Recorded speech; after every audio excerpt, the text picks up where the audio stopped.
আসসালামু আলাইকুম ভাই। ওয়ালাইকুম আসসালাম। ভাই, এবার নির্বাচনে আপনারা কেমন আশাবাদী? নির্বাচনে আমরা সবসময় আশাবাদী ছিলাম, এখনো আশাবাদী।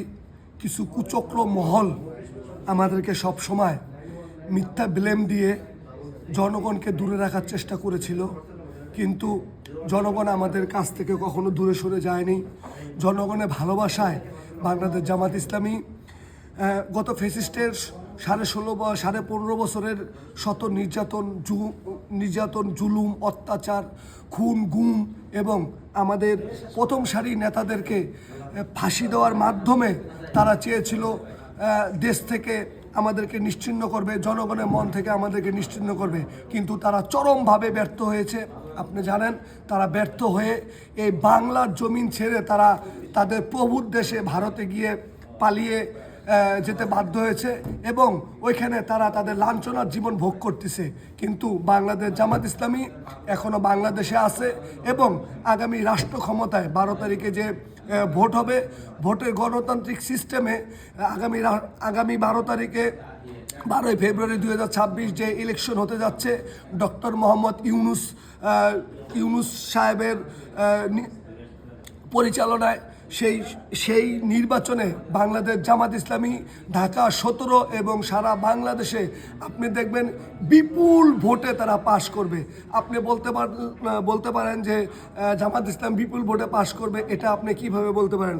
দেখুন, আমি এটা বলতে পারি এই কারণে, বাংলাদেশের বা যে কোনো মানুষের আপনি মুখের কথা শুনতে পারবেন, কিন্তু তার অন্তরের কথা শুনতে পারবেন না। অন্তরের কথা শুনতে হলে আপনাকে অবশ্যই অন্তর দিয়ে সেটা অনুভব করতে হবে। আমরা মানুষের বিগত 15.5 বছর এবং এই জুলাই 36 জুলাই পর থেকে মানুষের অন্তরের কথা আমরা শুনতে পেরেছি আমাদের অন্তর দিয়ে। মানুষের সুখে দুঃখে, মানুষের যে কোনো কষ্টে, মানুষের যে কোনো প্রয়োজনে আমাদেরকে এই দাঁড়িপাল্লার সমর্থক জামাত ইসলামের প্রার্থীকে জনগণ পেয়েছে। তাই আমি বলতে পারি জনগণের অন্তর এবং জামাত ইসলামের কর্মীদের অন্তর একদম মিলেমিশে একাকার হয়ে গেছে। দেখুন, আজকে যদি কেউ দাঁড়িপাল্লার মিছিলে আসে, কোনো নিরহ জনগণ আমাদেরকে ভালোবেসে মিছিলের থেকে তার ছবি তুলে নিয়ে যায়, তাকে হুমকি দেয়, তাকে বিভিন্নভাবে তাকে আমাদের থেকে দূরে রাখার চেষ্টা করে, কিন্তু এই অপশক্তি কখনোই আমাদেরকে জনগণের কাছ থেকে দূরে রাখতে পারে নাই, ইনশাল্লাহ আগামীতেও পারবে না।